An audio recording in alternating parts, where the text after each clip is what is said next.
Some fighters even guarantee victory before they step into the ring. But once the bell rings, the talking stops, and reality takes over.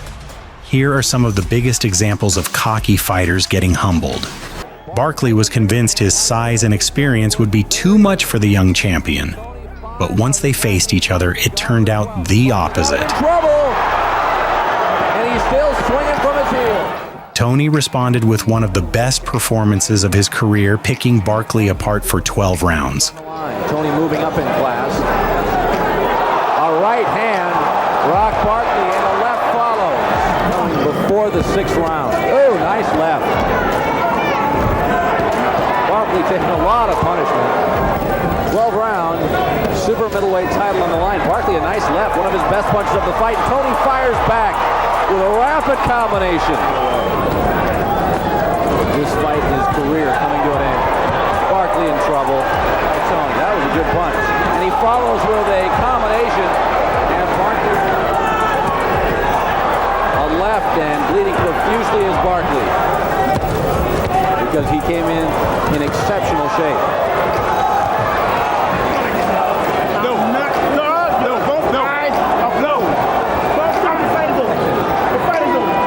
Called the fight off. He's swollen shut. He's lost every round. Eubank expected another successful title defense and dismissed Collins' psychological tactics before the fight. But once the bell rang, Collins outworked him for 12 rounds. He seemed to... Next is a good punch. Has made a good start, but Eubank... That exchange. Collins had to provide a decent living for his wife and 3 children to fight with Michael Watson.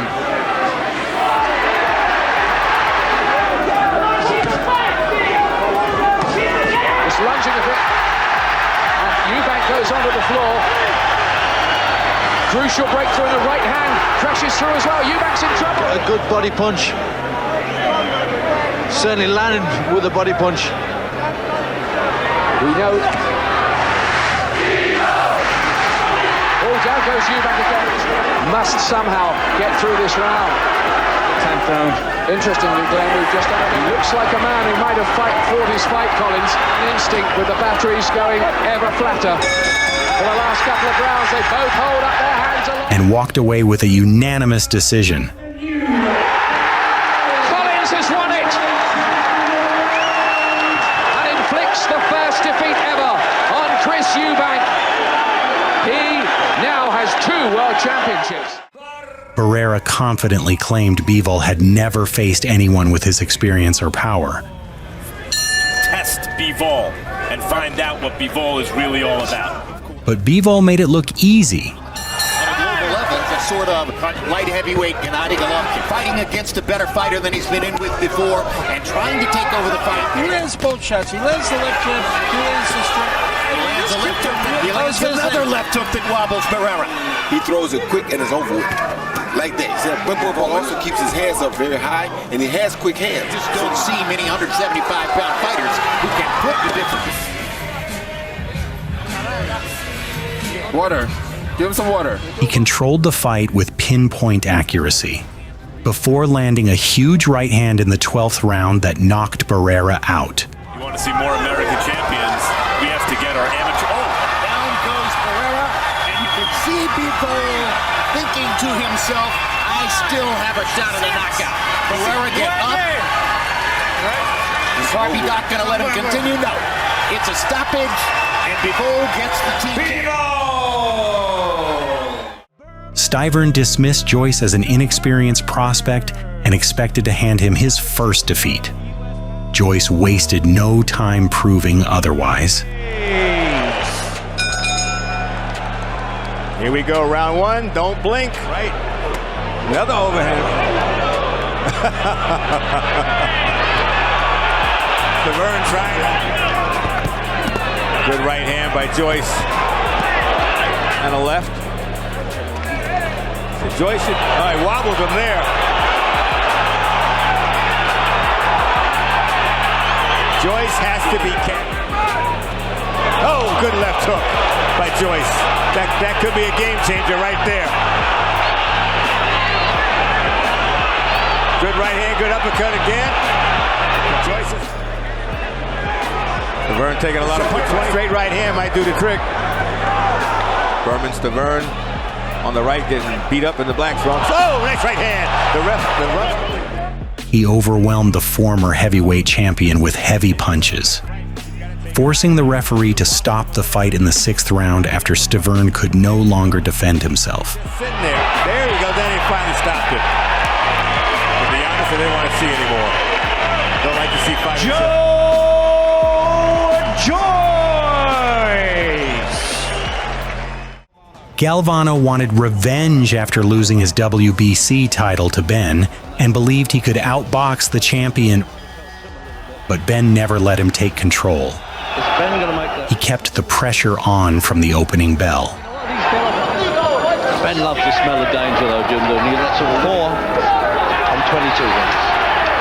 So this is just trying to leave a little space, give himself room to punch.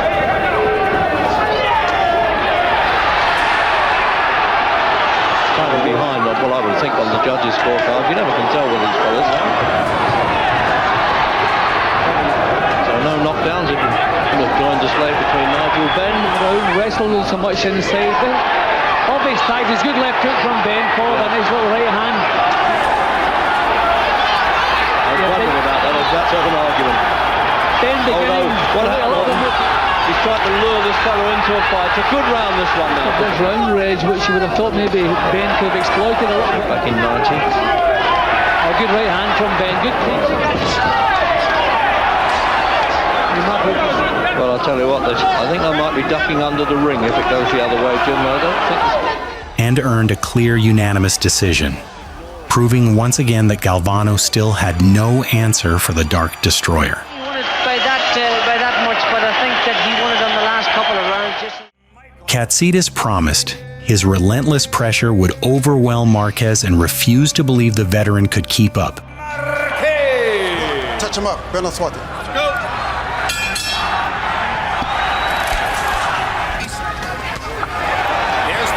Landing the clean shots, just making it. In the ring, surviving an early knockdown. Hard left hook by Katsidis, and Marquez is on.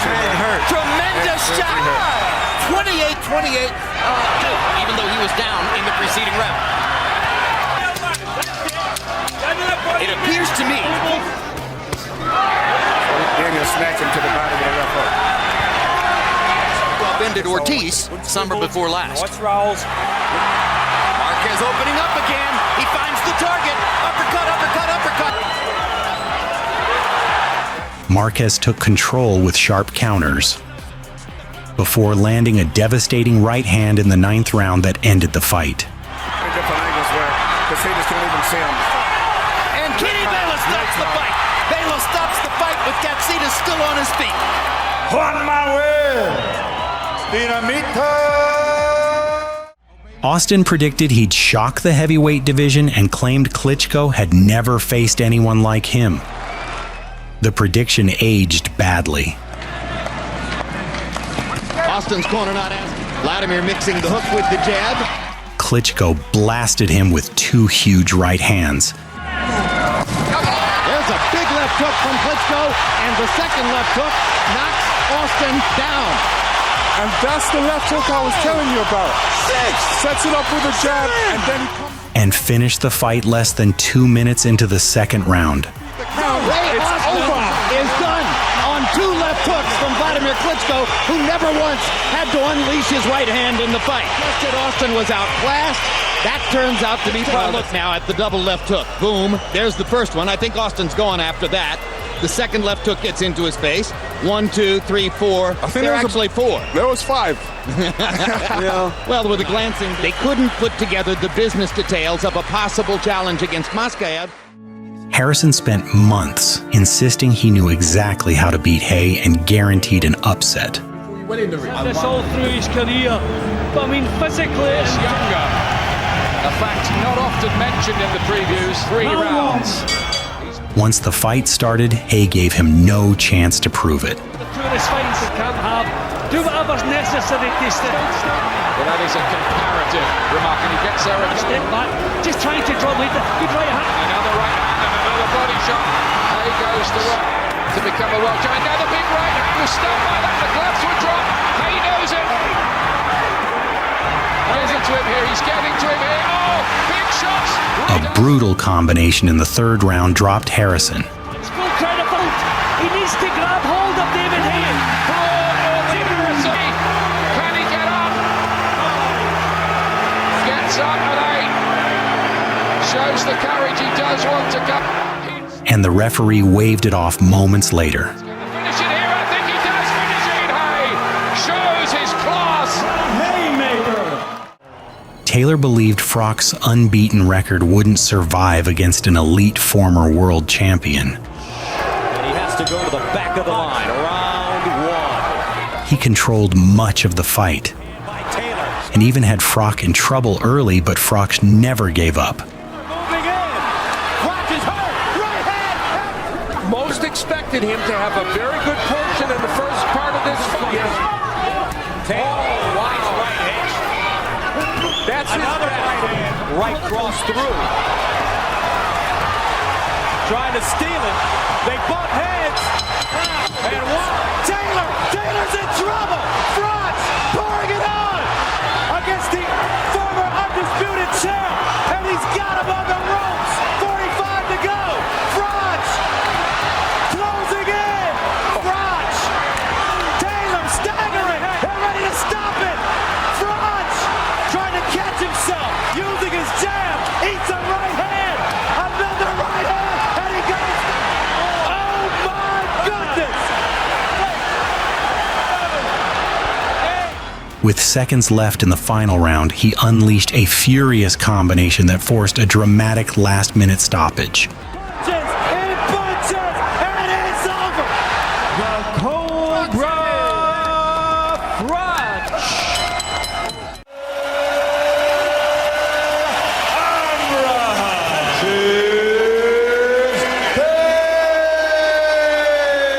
Abraham and Taylor battled through nearly all 12 rounds before everything changed in the closing seconds. Another one, followed by 11, only 5'9", but as we said earlier,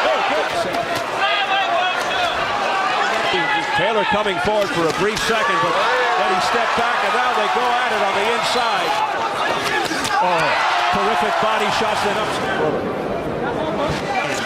Oh, what a right hand at Taylor! A right hand by Abraham, and Taylor's in trouble. With just moments left, Abraham found his opening and landed a crushing straight right hand that knocked Taylor out cold. Taylor collapsed face first onto the canvas and remained motionless as the arena fell silent. It's over. They won't even finish the count. He's going to get himself 3 points, and let's just hope Jermaine Taylor is all right. After their first match and Mitchell's loss, Mitchell was ready to face Tszyu for the second time, or he just thought that he was ready. Tszyu started breaking Mitchell down with heavy right hands and left hooks, scoring a knockdown in the second round. Well, Mitchell needed a good start and he's not having one. This is Tszyu's kind of fight. He's got him in serious trouble here. Big trouble. Doesn't know where he is and has to go down. Cumulative effect of those punches. Mitchell in trouble here in round 2. The guy's got away from him. That's what he's done here. A beautiful punch. 7 years ago by Vince Phillips. Oh, and there's another right hand. Decking Mitchell in round 3. This could be over soon the way it's going. He struggles to his feet in a laboured fashion, but he's woozy. He dropped Mitchell twice more in the third. No effect at all on him. He's just walking through him. There's another right hand. Now the body punches. He's just working him over in there. And the referee diving in. Well, I don't know if Mitchell has ever come back from this kind of disaster in a fight. He's a great on-top fighter. And on top, he certainly is not tonight. Finishing the fight by a KO victory at 2:48 of round 3. But look at Mitchell here. I mean, this is a quality fighter. Okay, a little bit past his best. When Griffin faced Tarver back in 2003, he believed his speed and movement would frustrate Tarver.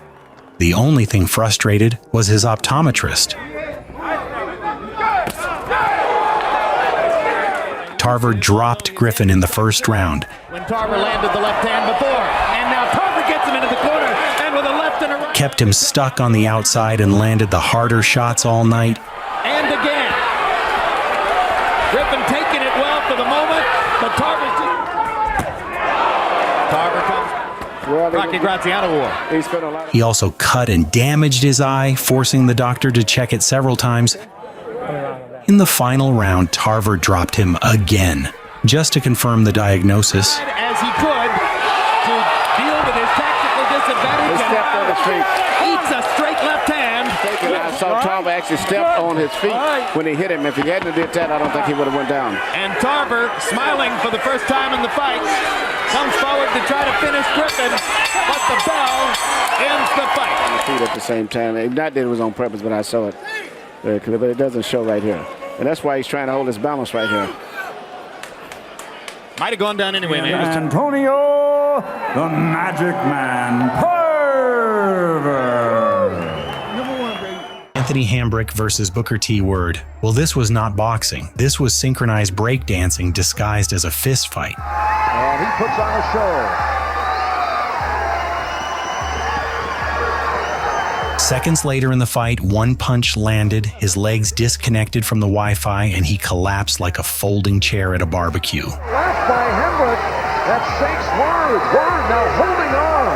Anthony Hambrick, he has that Magic Johnson, Isaiah Thomas, and he has the smile wiped off his face. Struggling to his feet. He says he's okay. He has survived the 20 seconds. It is over. 3 strikes and you're out. Booker T. Word. I don't know how he showed his face in the gym after that. To Anthony Hambrick. Williams landed 2 clean shots and suddenly started dancing like he'd just become a millionaire. But he forgot the IRS was standing right in front of him with gloves on. In one way or another, this thing doesn't have them. The champ was staggered at the end of round 2, and some mugging by Top Dog. That was good body shot by the champ. Body work, a lot of inside work. The light heavyweight by Superman. And that could be it. A lot of wind-up timing, bang. Perfect shot. Carl Frampton walked in calm, like a man clocking into work, while Chris Avalos walked in like the job description said, be annoying. He shoved Frampton at the weigh-in and talked like he was getting paid per threat. Chris Avalos.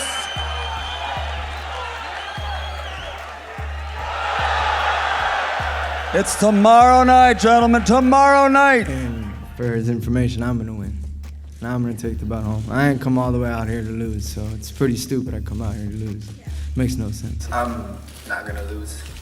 I'm gonna win. And it's not gonna be by decision, obviously. We all know that. Then the bell rang and reality punched first. Frampton snapped that cocky grin off his face with jabs so sharp they could have cut his haircut shorter. Changes stance and he takes a swift right cross from the height advantage. Avalos doesn't fight tall. I think Foster was correct because Avalos to the front foot to begin this second session. His left hook. And now what has happened here? He's complaining. Takes a big left hook.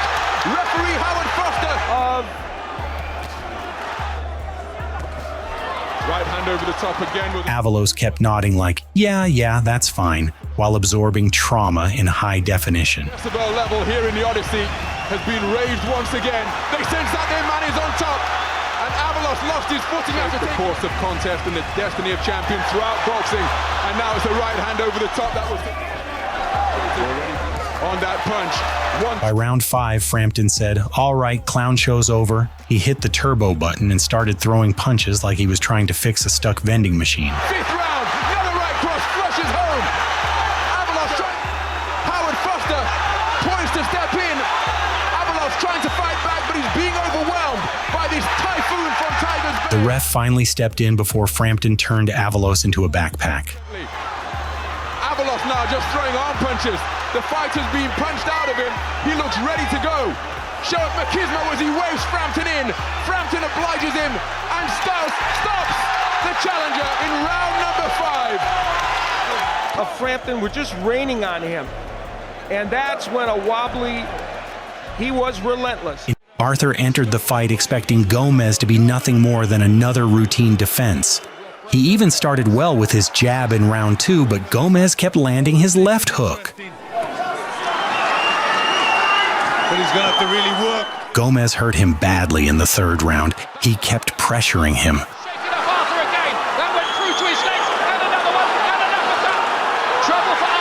Pretty incredible this so far, and there's nearly a minute of the fight in this round still to go, and Arthur, I think, is into Gomez is getting him, monstrous left hook, 2 of them, his legs have gone, and he's cut as well, and he's getting beaten up by Gomez now. Gomez wants this so bad, McCormick, and he's hurt again here. Away goes Gomez again, and Arthur has to stop these left hooks landing. Pure, undiluted boxing drama, and Arthur takes it. And by round 5, Arthur could not survive anymore. By Arthur's left eye. Oh, and this time he does go down from the left hook. It had to happen. Surely now Gomez will do it. Yeah, he's down again. He's down again. I wonder whether John Paul will stop it. No. He lets Arthur get the benefit of the doubt. No, he stopped it this time. And Michael Gomez has the victory. For me, allowed to go there straight away. That should never have happened. And I thought that was wrong. We're in Las Vegas. And what Larry Merchant is referring to, of course, is... In 1981, Hamsho promised to overwhelm Hagler with pressure and toughness. But once the bell rang, Hagler took full control of the fight. He dominated the fight with sharp jabs and heavy straight lefts. Hagler's going to eventually put his punches together. He is just fighting like a man possessed right now. Pretty much a boxing lesson. You're going to see Bob displaying his talent. And there's a right hand that sends Hamsho reeling. We're beginning to score with the left hand a little bit now. And a right hand uppercut just stood the head of Mustafa Hamsho, snapped it right back. And a combination again and another right hand. And the crowd comes alive. And another right hand in the face of Hamsho. Hamsho, the champion, tries to go downstairs. Comes up, a right hand snaps his head back. Hamsho. In the 11th round, he trapped Hamsho on the ropes, forcing the referee to stop the fight and award him a TKO victory. The referee does so. The fight is over, and Marvin Hagler has retained his undisputed middleweight championship of the world. It was double than that. I think that Hagler displayed all... By technical knockout, and still the world's middleweight champion, Marvin Hagler. When Jones faced Johnson in 2004 for the IBF light heavyweight title, the fight didn't end as he planned. Тот начинает бой так, как не начинал ни один боксер.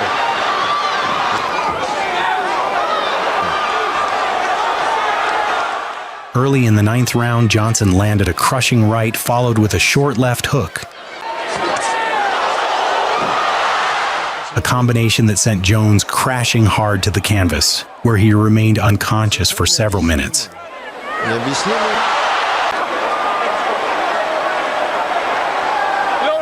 Считался лучшим в мире за последние 10 самых.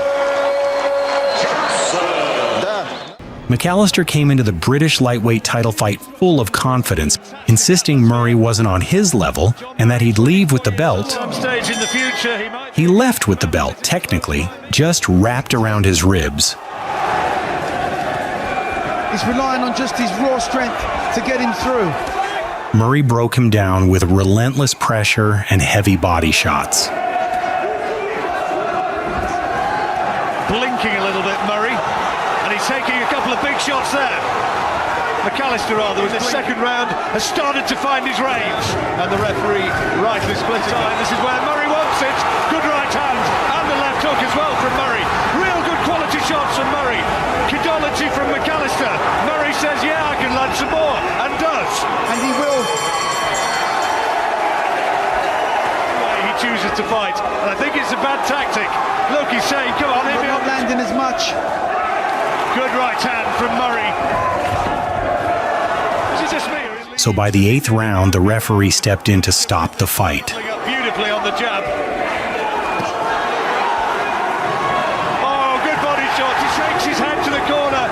He knows he's just about all in here, and it's been stopped. Here's left hook to the body.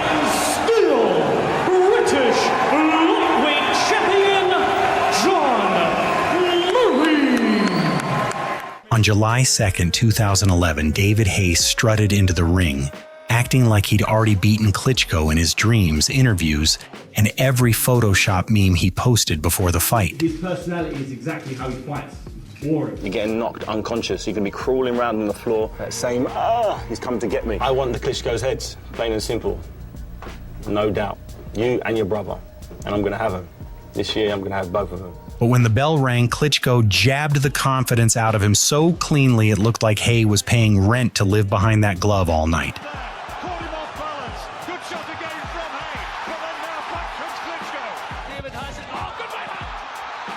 Haye talked like he'd destroy a giant, but spent the fight falling down so often you'd think the canvas was magnetized just for him.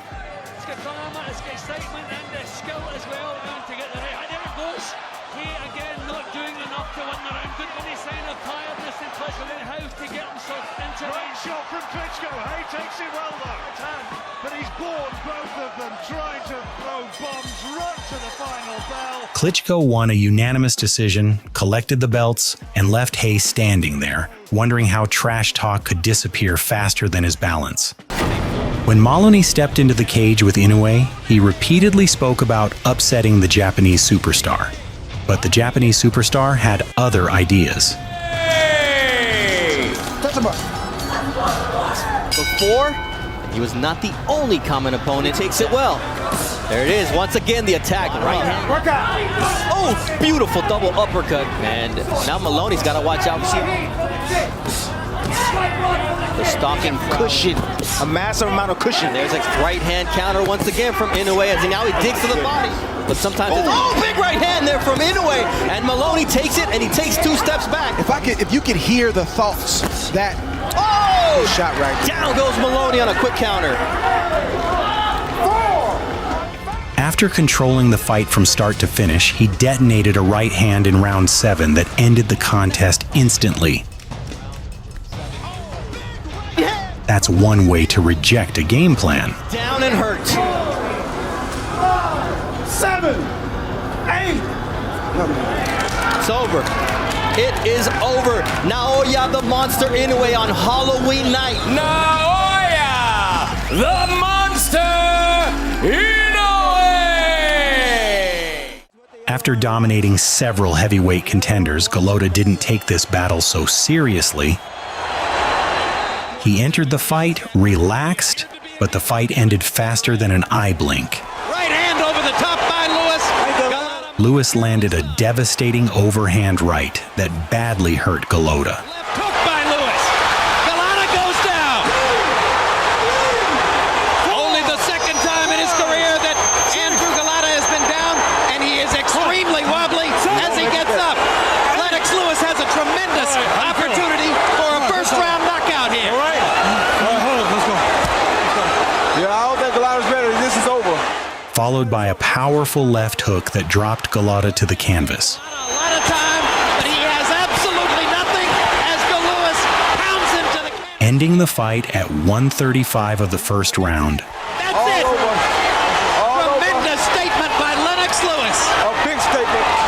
Golota's whole reputation was based on his 2 trips with Bo, and off of this you have to say Lennox Lewis.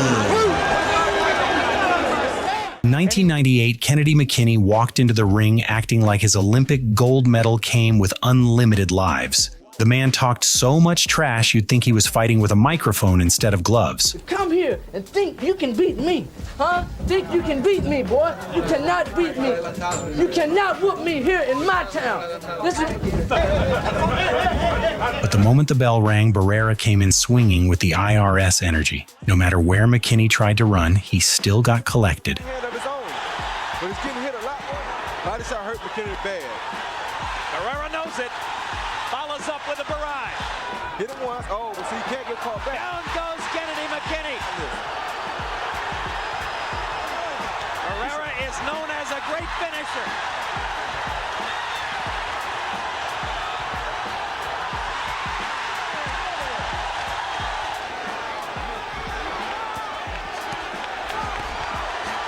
Vicious combinations by Barrera. Frustrating thing to go through. I went through that once in a fight with Malone. Oh, he's hurt. Oh, tremendous left-hand body shot. McKinney is a weak fighter now. Barrera knows it. And that's it.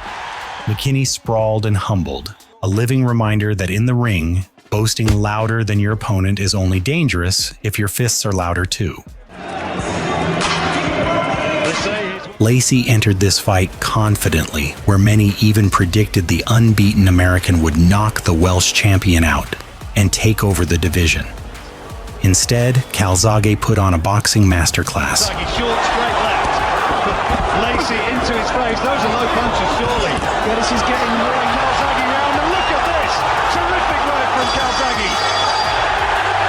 Something to stop that. He's okay, that is against the likes of Roy Jones and Kamal Hopkins and his lower lip. Headshots and wing hooks. There's his girlfriend. Yeah, just landing one or two cleaner shots. Calzaghe, I think, is starting to tee himself up for the big attack. I think he might be looking to take him. Still a chance for Calzaghe, and another one. Oh, look at this. And this is the sort of boxing that he can demonstrate. He outboxed, outpunched, and completely frustrated Lacy for all 12 rounds. And well he might. It was just beautiful boxing, and he's boxed. Even scoring a knockdown in the final round. Lacy says, come on. Before cruising to a one-sided unanimous decision. Lacy quite outstanding.